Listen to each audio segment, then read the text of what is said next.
Welcome to Naked Spirituality, a video blog series of sacred attention therapy. My name is Rob Meager. For more information about sacred attention therapy and our video blog series, please visit our website at www.sacredattentiontherapy.com. These video blogs are intended to be spontaneous, unscripted dialogues between myself and other participants of the Sacred Attention Therapy Study Group, and we use these video blogs to dive deeper into discussions emanating from the study group. Our guest today is Searle Hawkins. Leo is the author of Break Out of Your Mind and Enjoy Sublime Peace Even When the World's Going Crazy All Around You. Leo's website is www.breakoutofyourmind.com. And I'm now going to invite Leo to come on screen. Hello, Hi. Leo. Hi, Nice to be with you. indeed, likewise. We've just come out of a study group, and there was some rich sharing, and I was most pleased that Richard Harvey was able to, what was the words he used? Make himself visible for even a little bit of it to add some flavor to the discussion. It was nice. I very much enjoyed Yeah. Richard's sharing. Very much. Yeah. Indeed. There was a few things that came up that we were discussing and got into talking that I'd like to dive deeper into with you. But let me politely ask, was there something that was, in particular, was on your mind that you wanted to explore deeper?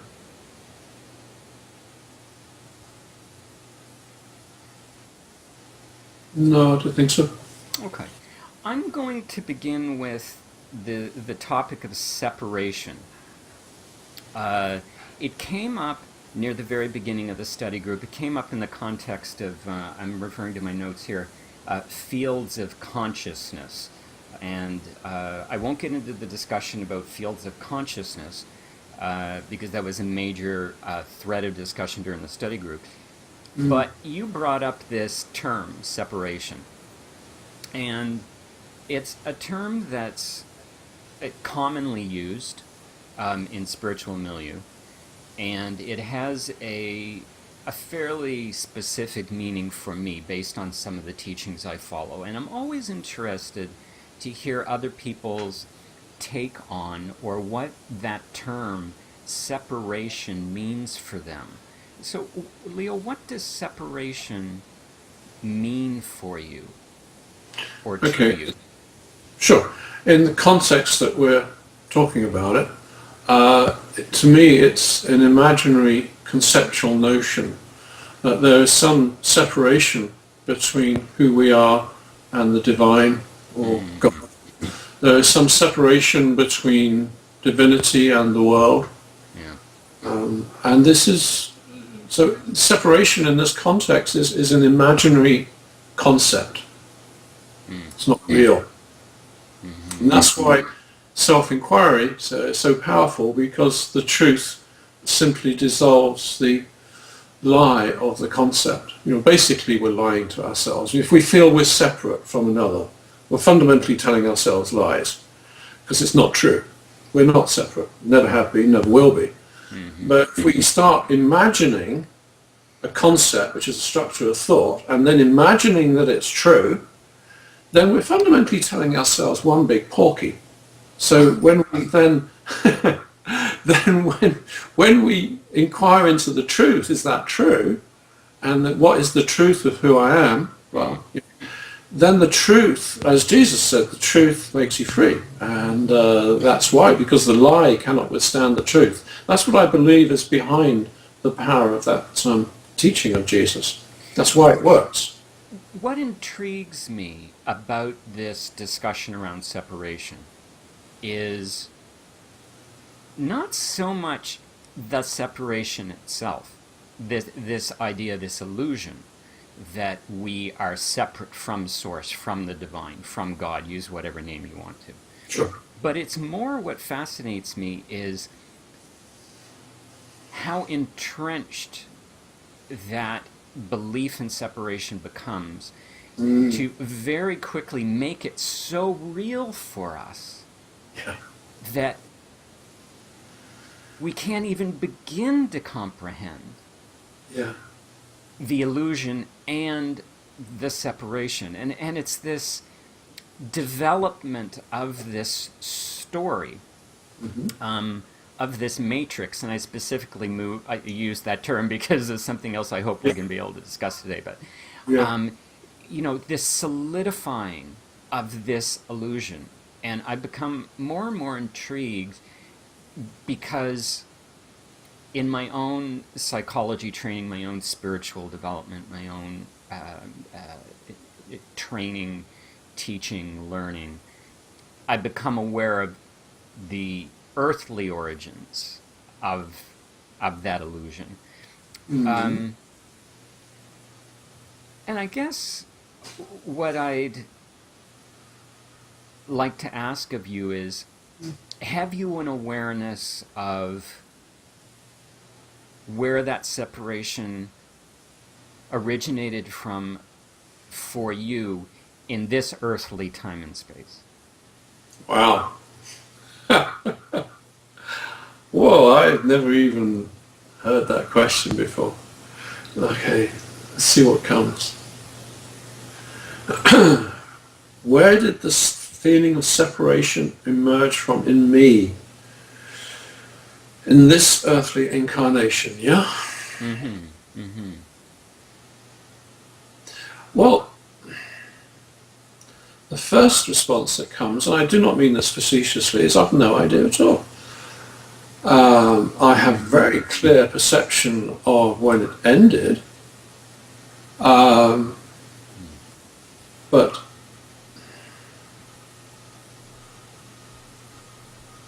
it appears to have been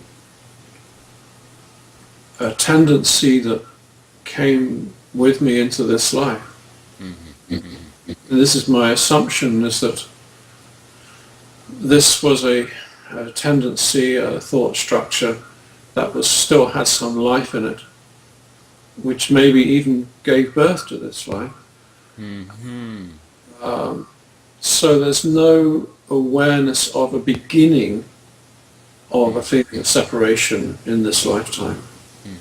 Awareness of that. I have awareness of the ending of it. Well, I might come back to the story of the beginning, but you shared just a few minutes ago that you're aware of the ending of it.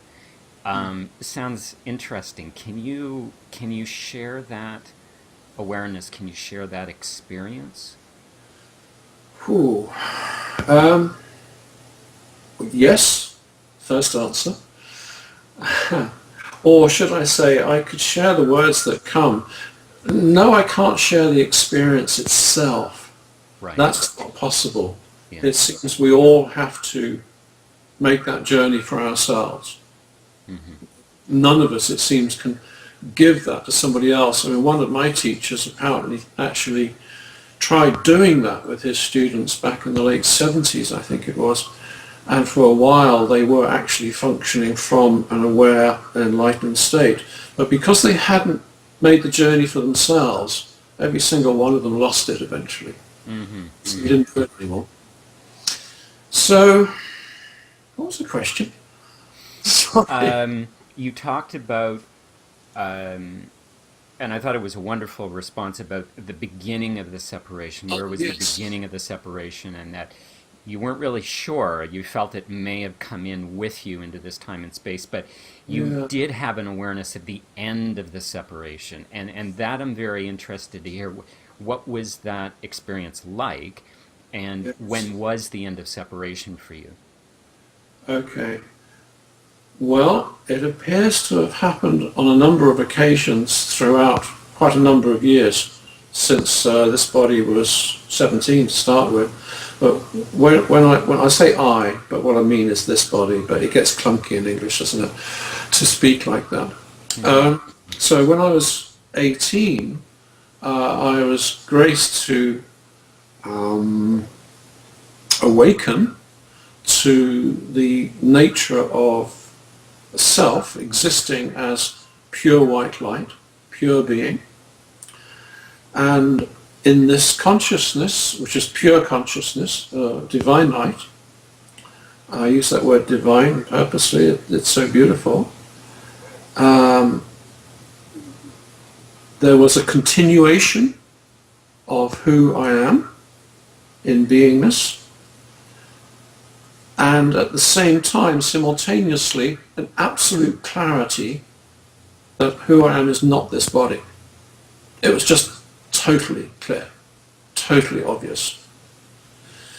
It wasn't a thought, it was pure direct perception. It's just a seeing. It's a bit like, perhaps if you can imagine, if we were traveling through a valley, and one of us, we're a bit lost. We don't know, is this the right valley to be traveling in? I don't know where we're going. And one of us decided to climb one of the mountains on the side of the valley. And you climb up the mountain, and then from there, from that vantage point, where the valley is in relationship to everything else, and where it's going, becomes completely obvious.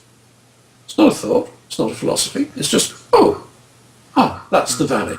Oh, right, so we've got to take this direction, and so on and so forth. Or go back, whatever, So it was a bit like that, really, a vastly expanded perspective on life, who I am, and by definition, implicitly who everybody else is. Taken most of this life to integrate that one awakening. Because I didn't know what had happened. I was totally unprepared for it. I hadn't really done any spiritual practice. It was just unbelievably easy for me. But I didn't know what had happened. So over the years, there was a kind of a nibbling away of the remaining thought structures that were kind of fundamentally dead. This is the way I see it now. It's taken me a long time to have this level of clarity. I didn't know what was going on for most of my life. But the fundamental experience, if you like, it's not really an experience, but we use that word, experience undermined the thought structures, undermined the sense of, that's it.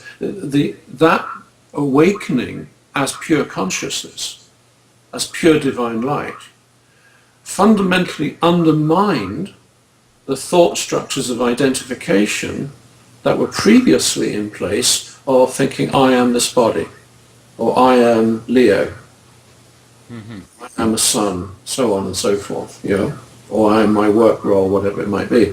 So that in that, however many minutes or seconds that lasted for, instantly undermined, and it was basically killed at that moment. But it took years for it to die. The final death, just to finish answering your question, after many, many different experiences and awakenings over the years, and integration, the final death of separation, I suppose we could call it, happened on the mountain of Arunachala in 2005, in the Virupaksha cave that Ramana Maharshi used to live in. You've shared that experience in the cave before, I think in a discussion group.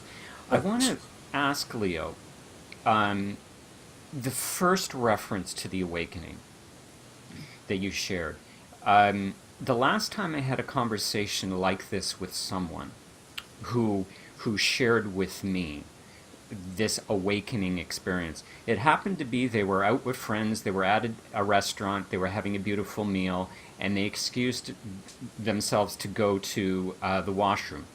And it was actually as they were using the washroom that they had this Love it. enlightening experience really. that changed their life forever.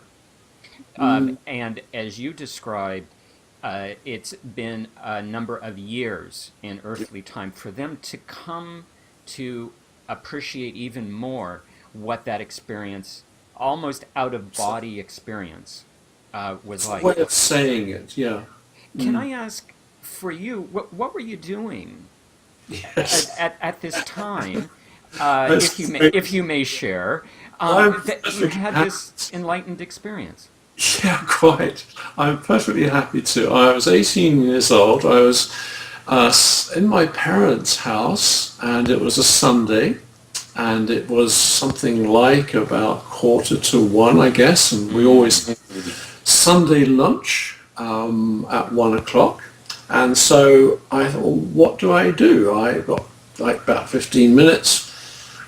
I can't start anything, so I thought, oh, I'd just been introduced to meditation. And I had this book called literally Meditation for Beginners. Hmm. That's literally what it was called. So I thought, oh, okay, I read a bit of the book. There was this practice in it. It was very simple. It just said, visualize a black screen and put all your attention on it. Well, I didn't get any simpler than that, right? So I was so naive, right? I just said, yeah, okay, fine. So I sat down in a chair in my parents' dining room, and I was so naive, the radio was blaring away next to me on the left. And there's some program on there, like Clid or something like that. It's a long time ago. Like a radio drama playing. I didn't even have the wherewithal to turn the radio off.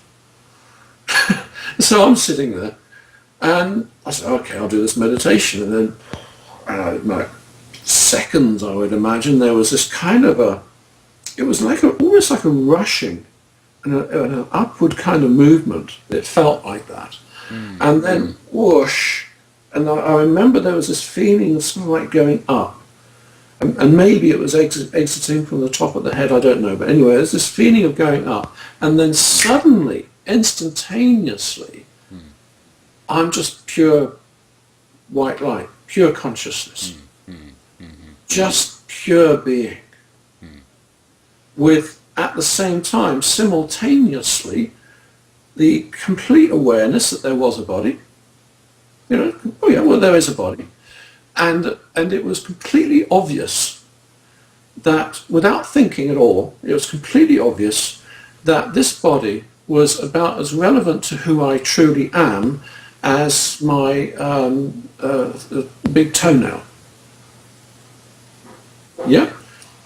That was a relatively egoic perception, because in 2005, the perception of who I am, or what this body is relative to who I am, was that of a mote of dust.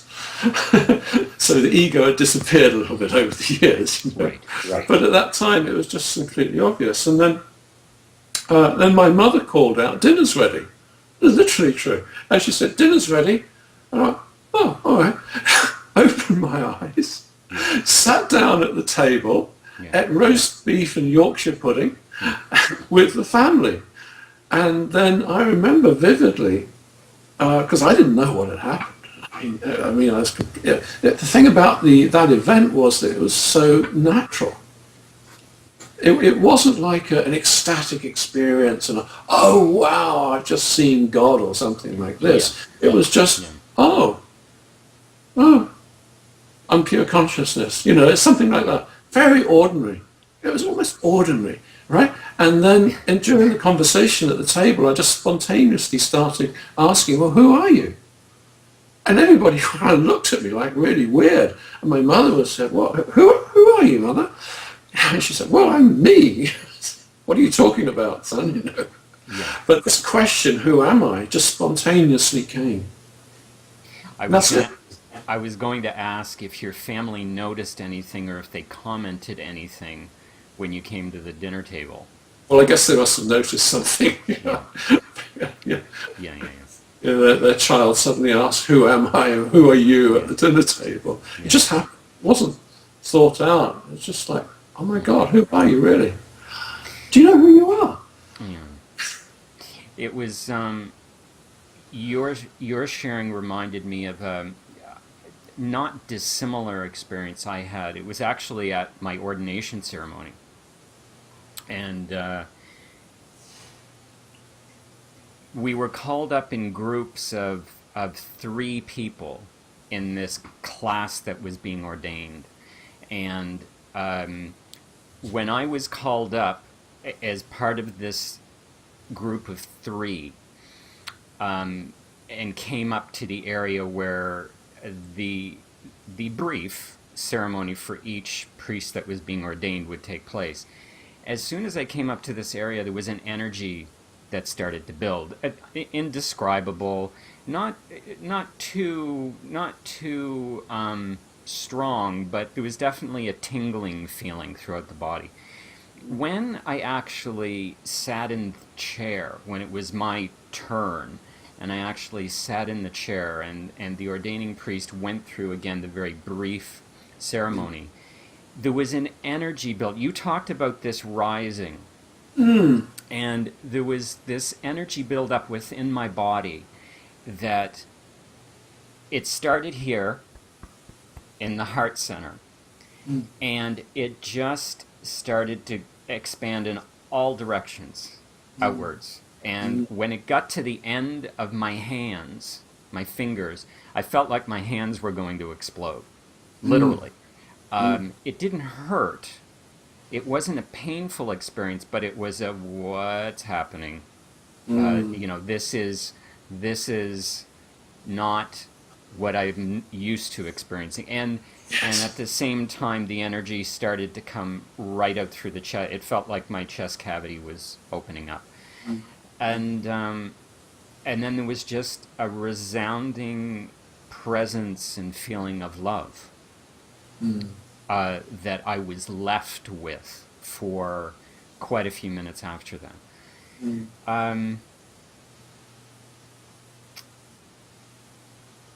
It brings us somewhere else, doesn't it? These experiences of an awareness of something beyond the illusion that we've been living. And as you shared in your experience, it's taken time to assimilate this. Or to perhaps remember,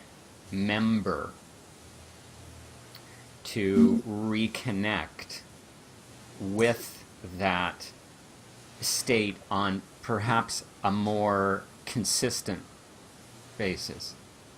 It's not really. I know those words, and maybe it's just my perception of what those words mean, but they're not words that really resonate for me.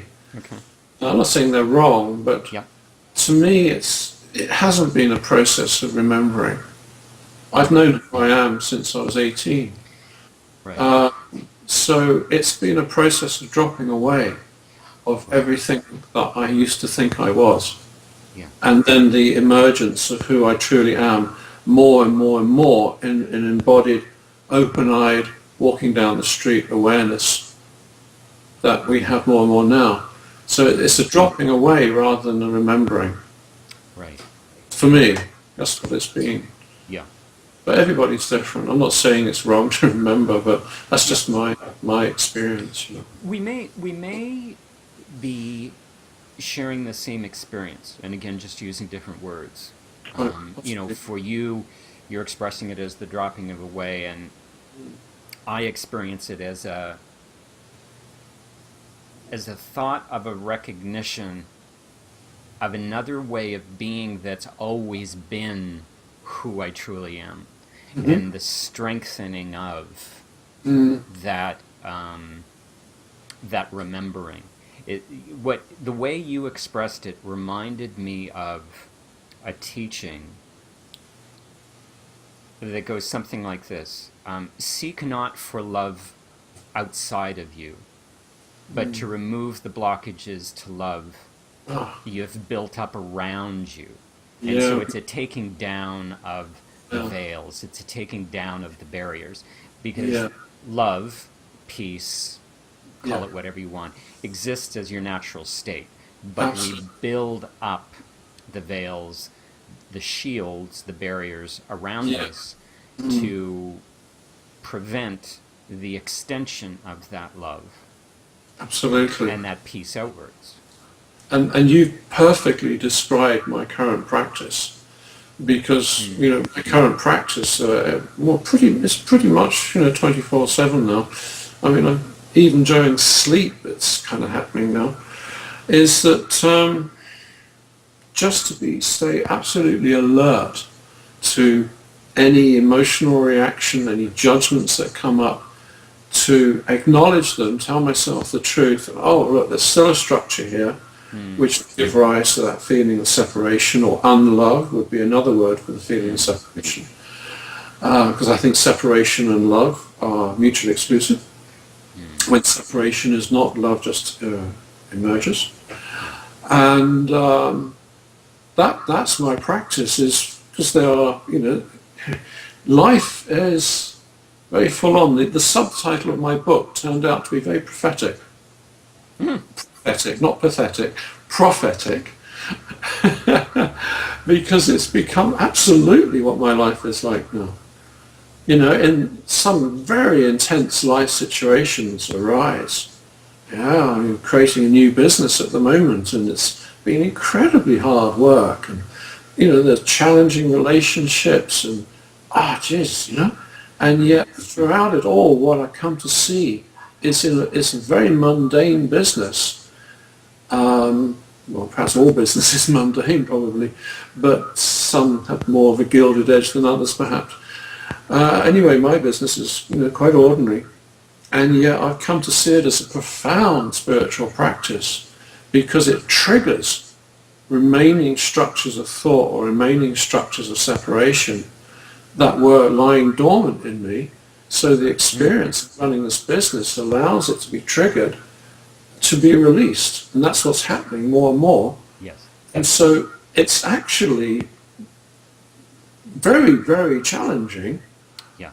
Not easy, but has become one of the most profound spiritual practices I've ever engaged with. An ordinary business. And it's kind of classic, isn't it? You know those tales of, what is it? The monk, he's living on the mountaintop in the monastery, and he kind of has some sort of enlightened experience, and he goes to the master and says, "Master, I'm enlightened, and what shall I do now?" And the master says, "Go down off the mountain into the marketplace, be enlightened in the marketplace. If you're still enlightened in the marketplace, come back and we'll have a talk." And so that's what is being experienced here now, is very much coming down off the mountain, in a very literal way actually, into the marketplace, into running a very ordinary business, and finding it to be a profound spiritual practice, surprising to me.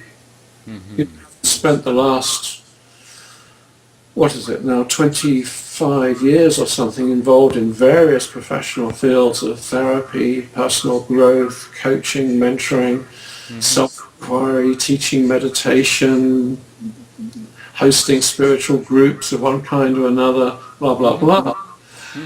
Now all of that's dropped away, and I'm selling cleaning chemicals.